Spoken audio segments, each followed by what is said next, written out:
Hello दोस्तों, कैसे हो आप। आशा करते हैं आप सभी बहुत अच्छे होंगे। दोस्तों, आप सभी का एक बार फिर हमारे यूट्यूब चैनल में स्वागत है। तो दोस्तों, मध्य प्रदेश में अतिथि शिक्षकों की भर्ती से लेकर और पुराने अतिथि शिक्षकों को लेकर एक नया अपडेट आया है, नया आदेश आया है नवीन सत्र के लिए, यानी अतिथि शिक्षकों को रखने के लिए। और जो पुराने अतिथि शिक्षक हो उनका अपडेशन का कार्य शुरू होने वाला है, यानी शुरू हो चुका है। तो पूरी अपडेट क्या निकल कर आ रही है तो देखते हैं दोस्तों। यानी कि लोक शिक्षण संचालय ये मध्य प्रदेश भोपाल गौतम नगर से निकल कर आया है ये आदेश। डीपीआई की तरफ से है। अतिथि शिक्षक यानी कि 2025-26 के लिए नए सत्र के लिए है ये आदेश। समस्त संभागीय संकुल प्राचार्य, समस्त जिला शिक्षा अधिकारी मध्य प्रदेश, समस्त विकासखंड शिक्षा अधिकारी मध्य प्रदेश, समस्त संकुल प्रचार high secondary school Madhya Pradesh शैक्षणिक सत्र 2025-26 में अतिथि शिक्षकों हेतु नवीन पंजीयन एवं पूर्व से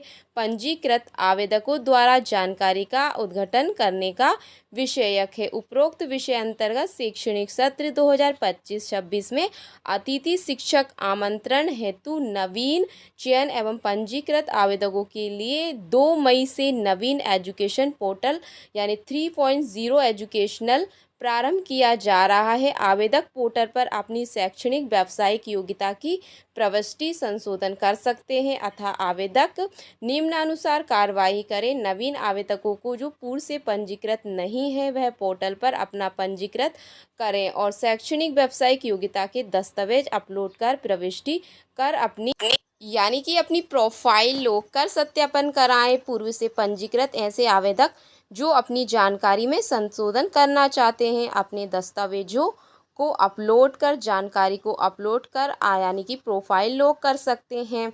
इस तरह से आप ऐसे आवेदक जो पूर्व से पंजीकृत हैं उनकी जानकारी में कोई संशोधन नहीं है उन्हें भी अपनी शैक्षणिक व्यावसायिक योग्यता के दस्तावेज अपलोड कर पुनः प्रविष्टि चेक कर अपनी प्रोफाइल लोग कर सत्यापन कराएंगे। अर्थात अतिथि शिक्षक के रूप में कार्य करने के लिए इच्छुक समस्त नए आवेदक यानी नए आवेदक है वो नए आवेदन करना चाहते आवेदकों को पोर्टल पर दस्तावेज अपलोड कर दस्तावेज सत्यापन का कार्य कराना अनिवार्य होगा। 2 मई से स्टार्ट हो चुका है ये कार्य। आवेदक दस्तावेज अपलोड करने के उपरांत किसी भी संकुल में जाकर मूल दस्तावेज से सत्यापन कराएंगे एवं पोर्टल पर आप यानी कि रिजेक्ट कर सकते हैं, एक्सेप्ट और रिजेक्ट को कर सकते हैं। पूर्व से पंजीकृत आवेदक मोबाइल पंजी परिवर्तन में भी आप विकासखंड जिला शिक्षा अधिकारी के समक्ष उपस्थित होकर विभिन्न प्रक्रिया अनुसार मोबाइल नंबर में परिवर्तन करा सकते हैं। यदि आपका मोबाइल नंबर बंद हो गया हो,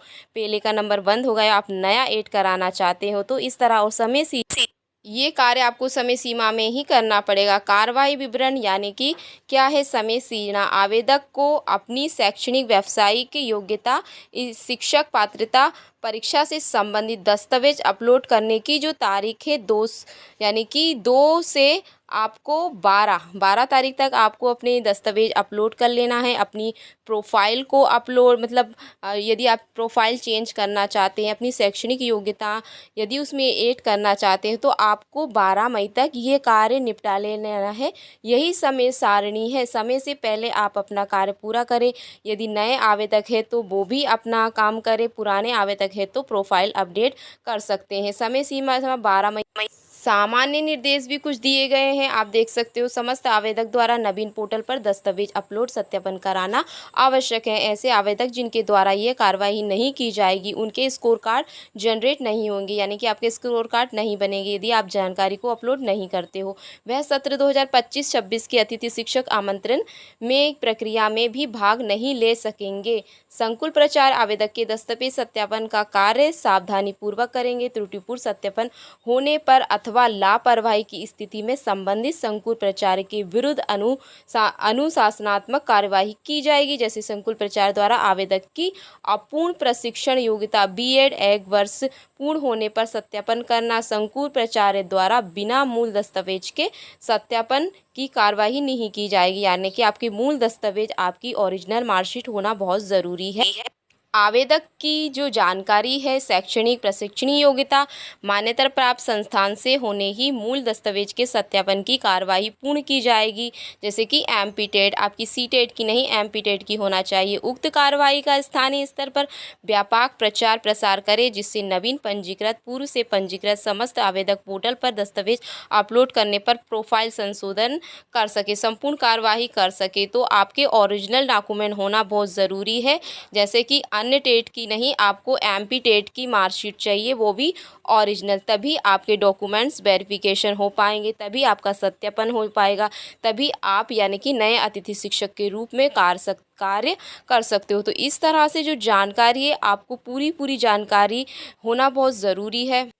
और जो पंजीकृत आवेदक है उनके लिए क्या जानकारी है, तो पूर्व से पंजीकृत, नवीन पंजीकृत है तो आवेदक वेबसाइट एजुकेशन पोर्टल पर क्लिक कर पोर्टल पर आवश्यक कार्रवाई कर सकते हैं। आवेदक पूर्व पंजीकृत में दर्ज मोबाइल नंबर का उपयोग कर ओटीपी के माध्यम से यानी कि वेरीफाई कराएंगे। इसके उपरांत पूर्व पंजीकृत में दर्ज सामान्य जानकारी प्रदर्शित होगी। नवीन पंजीकृत है तो आवेदक अपनी समग्र आईडी को पोर्टल पर दर्ज करेंगे तथा समग्र आईडी से दर्ज रजिस्टर्ड मोबाइल नंबर पर प्राप्त ओटीपी के माध्यम से आपका वेरिफिकेशन होगा। समस्त आवेदक को स्वयं की समग्र आईडी से ही ई-केवाईसी होना अनिवार्य है।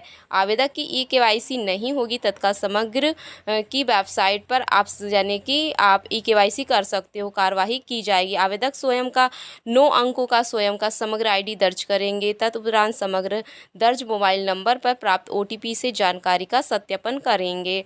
आवेदक पोर्टल पर पूर्व से पंजीकृत की जानकारी एवं समग्र आईडी से दर्ज जानकारी का सावधानी पूर्वक मिलान करेंगे, उपरांत ही जानकारी को वेरीफाई किया जाएगा। आवेदक की सामान्य पंजीकृत एवं समग्र की जानकारी सत्यापन उपरांत नवीन आईडी जनरेट होगी। आवेदक नवीन यूआईडी के माध्यम से पासवर्ड तैयार कर रजिस्टर मोबाइल पर प्राप्त ओटीपी में वेरीफाई करेंगे। आवेदक द्वारा दस्तावेज अपलोड की कार्यवाही करना। नवीन आवेदक अपनी प्रोफाइल में शैक्षणिक व्यवसायिक योग्यता तथा मध्य प्रदेश शैक्षणिक पात्रता परीक्षा 2018 व उसके उपरांत उत्तीर्ण की जानकारी दर्ज कर सकेंगे। समस्त दर्ज जानकारी दस्तावेज अपलोड कर सकें। तो इस तरह से आपको अपने दस्तावेज को अपलोड करना है।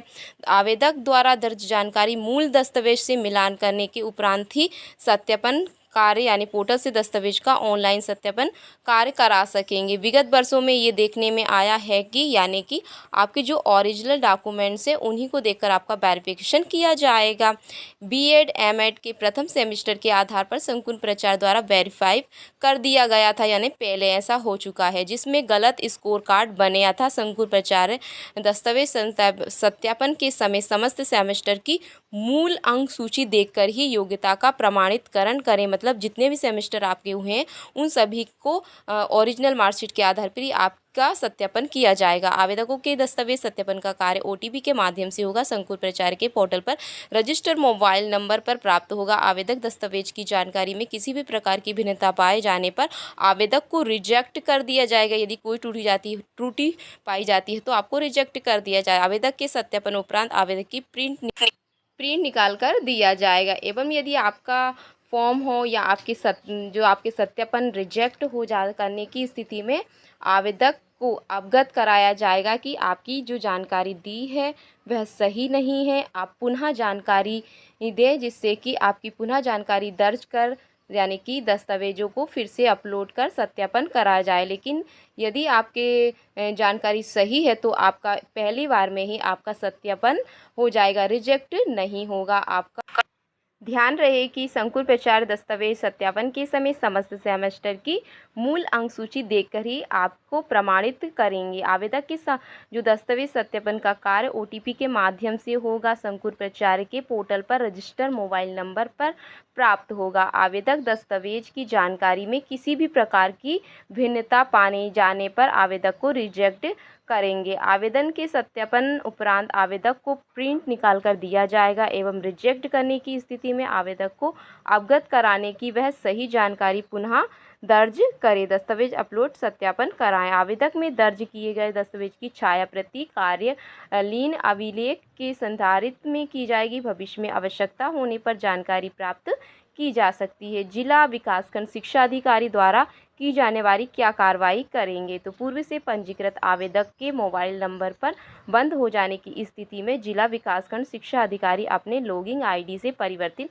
कर सकेंगे, नया नंबर जोड़ सकेंगे। आवेदक से प्राप्त आवेदन के माध्यम से पूर्व पंजीकृत में दर्ज मोबाइल नंबर एवं नवीन मोबाइल नंबर प्राप्त कर संबंधित आधार एवं कक्षा 10वीं 12वीं की मूल अंक सूची की जानकारी का मिलान करेंगे एवं संतुष्ट होने पर ही मोबाइल नंबर परिवर्तन करेंगे। यदि वे उन्हें लगता है कि हाँ, इनका मोबाइल नंबर हमें चेंज करना चाहिए, सही पाया गया आपकी 10वीं 12वीं की मार्कशीट में, तो आपका मोबाइल नंबर चेंज कर सकेंगे। तो आवेदक की अंक सूची एवं आधार की छाया प्रति होना बहुत ज़रूरी है। ओरिजिनल डॉक्यूमेंट्स आपको पूरा रेडी रखना है। आप सत्यापन कराने जाए तो ओरिजिनल डॉक्यूमेंट ज़रूर ले जाएं। और ये काम आपको 2 मई से 12 मई के बीच करा लेना है। नए अतिथि शिक्षक हो या आप पुराने अतिथि शिक्षक हो, सभी को ये कार्य कराना है। नहीं तो आप ये नहीं कराओगे तो आपका स्कोर कार्ड जनरेट नहीं होगा। आपको जल्द से जल्द 12 मई से पहले करा लेना। तो दोस्तों वीडियो कैसी लगी, थोड़ी सी भी अच्छी लगी हो तो चैनल को सब्सक्राइब जरूर करें। यदि आप नए अतिथि शिक्षक बनना चाहते हैं तब भी आप अपना कार्य 12 मई से पहले ज़रूर करा लें। तो दोस्तों फिर किसी नेक्स्ट वीडियो में मिलेंगे नेक्स्ट अपडेट के साथ। तब तक के लिए धन्यवाद दोस्तों।